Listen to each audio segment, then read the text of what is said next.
Leçon 7. La foi et la puissance, deux ingrédients pour recevoir la guérison. Première partie. Écriture, Acte 10, 38, Marc 5, 25 à 34. Vérité fondamentale.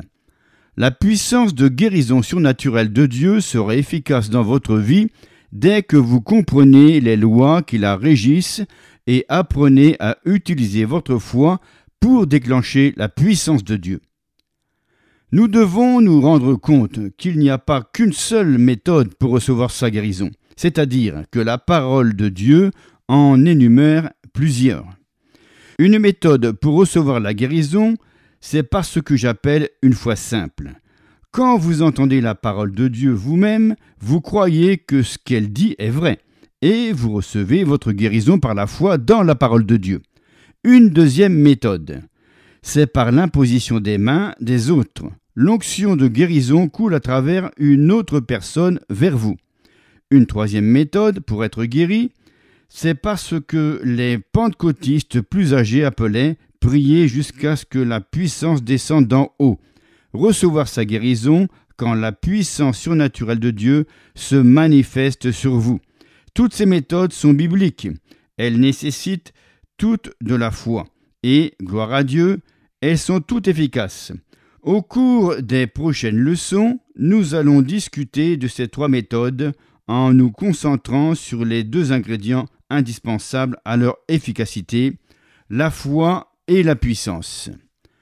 La puissance de guérison de Dieu. En ce qui concerne la puissance, Acte 10, 38 indique que les termes onction, Saint-Esprit et puissance sont presque synonymes, ce qui veut dire que nous pouvons utiliser ces termes de façon interchangeable en discutant du sujet de l'onction de guérison et de la puissance de Dieu. Le défunt révérend John G. Lake a établi une bonne analogie pour comprendre l'onction ou la puissance de Dieu en expliquant que l'électricité, c'est la puissance de Dieu dans le domaine naturel. La puissance du Saint-Esprit, c'est la puissance de Dieu dans le domaine spirituel. Tout comme l'électricité existe dans le monde naturel, la puissance de Dieu existe dans le monde spirituel. Comme il y a des lois qui régissent l'opération de l'électricité dans le monde naturel, il y a aussi des lois relatives à l'opération de la puissance spirituelle. Le problème, c'est que par le passé, nous avons pensé que si l'onction était présente, elle se serait manifestée et aurait agi automatiquement. Mais ce n'est pas le cas. Par exemple, l'électricité existe sur Terre depuis la création de l'univers par Dieu. Mais a-t-elle éclairé une maison, cuisiné un repas, ou chauffé ou refroidi une maison automatiquement? Non, parce que pendant de longues années, l'homme ne savait même pas que l'électricité existait.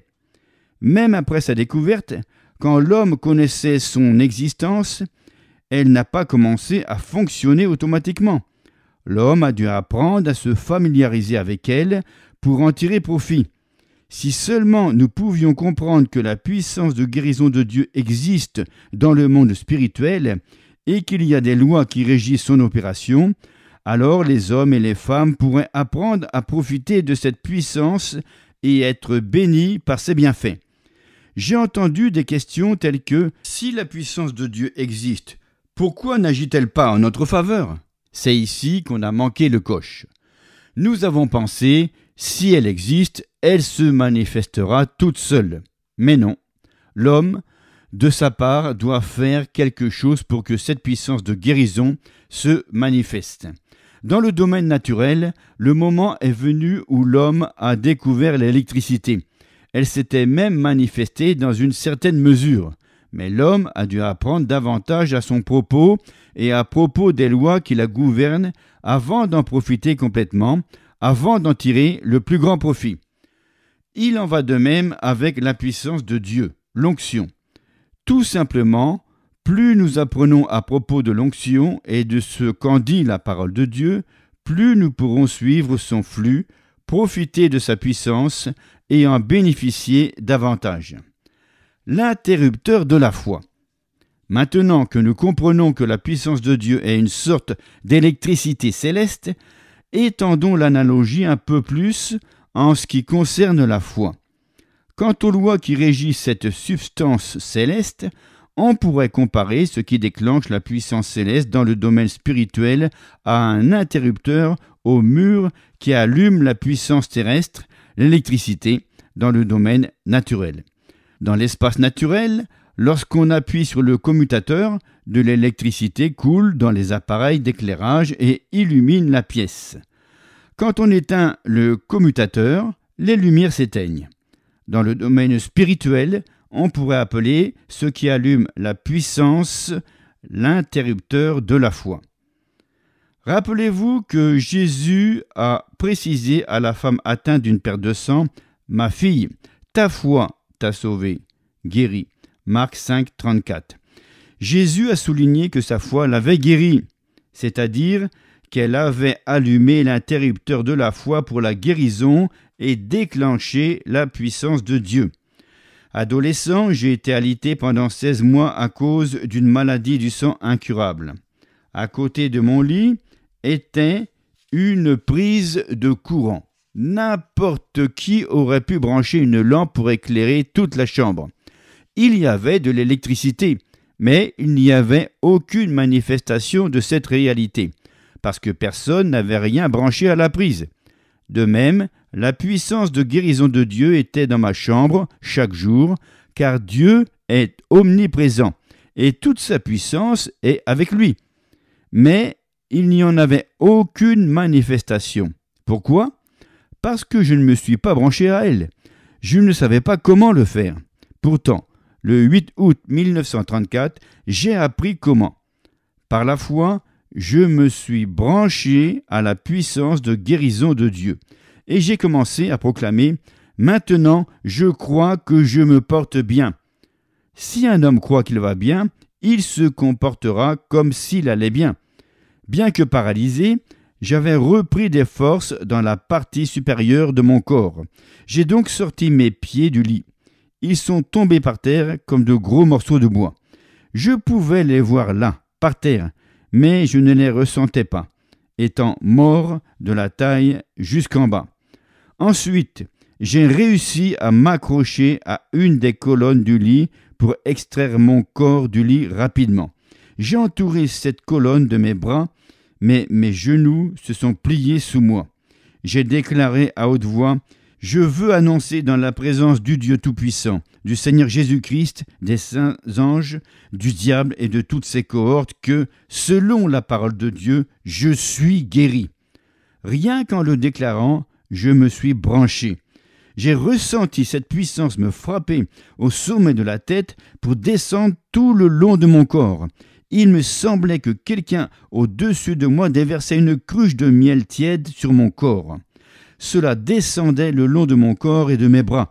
Lorsque ce fut arrivé à ma taille et le long de mes jambes, j'eus l'impression que 10 000 épingles me piquaient les jambes.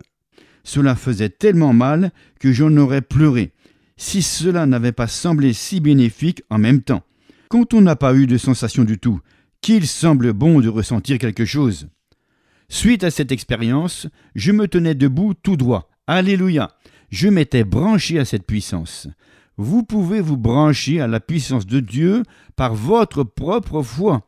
Or, on peut enseigner la parole aux gens et ils peuvent recevoir la guérison en croyant à la parole de Dieu. J'ai été guéri en tant qu'adolescent, juste en croyant et en agissant en conséquence de la parole de Dieu. Pourtant, ce n'est pas tout le monde qui a un niveau de foi lui permettant de croire la parole de Dieu pour lui-même et recevoir la guérison par la foi dans la parole seule.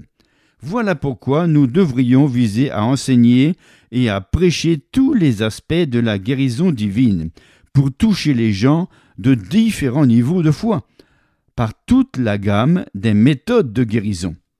La foi dans l'onction. Lisons de nouveau le récit de la guérison de la femme atteinte d'une perte de sang dans le 5e chapitre de l'évangile de Marc. Matthieu, Marc et Luc ont tous enregistré ce même incident, mais Marc nous donne un peu plus de détails que les deux autres évangiles. Marc 5, 25 à 34. Or, il y avait une femme atteinte d'une perte de sang depuis 12 ans. Elle avait beaucoup souffert entre les mains de plusieurs médecins, elle avait dépensé tout ce qu'elle possédait, et elle n'avait éprouvé aucun soulagement, mais était allée plutôt en empirant. Ayant entendu parler de Jésus, elle vint dans la foule par derrière et toucha son vêtement, car elle disait « Si je puis seulement toucher ses vêtements, je serai guérie. » Au même instant, la perte de sang s'arrêta, et elle sentit dans son corps qu'elle était guérie de son mal. Jésus connut aussitôt en lui-même qu'une force était sortie de lui, et, se retournant au milieu de la foule, il dit « Qui a touché mes vêtements ?» Ses disciples dirent « Tu vois la foule qui te presse, et tu dis « Qui m'a touché ?» Et il regardait autour de lui pour voir celle qui avait fait cela. La femme, effrayée et tremblante, sachant ce qui s'était passé en elle, vint se jeter à ses pieds et lui dit toute la vérité.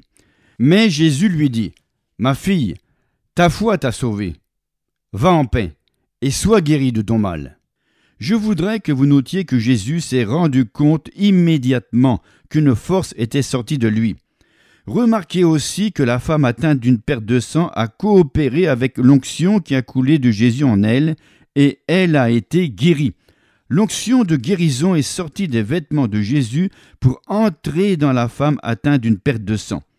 Mais Jésus lui a dit « Ta foi t'a sauvée, guérie. » Ce n'était pas seulement l'onction de guérison qui a guéri cette femme, c'était sa foi plus l'onction de guérison qui l'ont guérie. La puissance de guérison de Dieu. L'onction est quelque chose de tangible. C'est une substance céleste. Croyez-y et elle commencera à être efficace pour vous. Texte à apprendre par cœur. Mais Jésus lui dit « Ma fille, ta foi t'a sauvée. Va en paix et sois guérie de ton mal. » Marc 5, 34. Pensez à vous abonner et à partager avec vos amis et vos proches le chapitre de ce livre sur la guérison. Merci.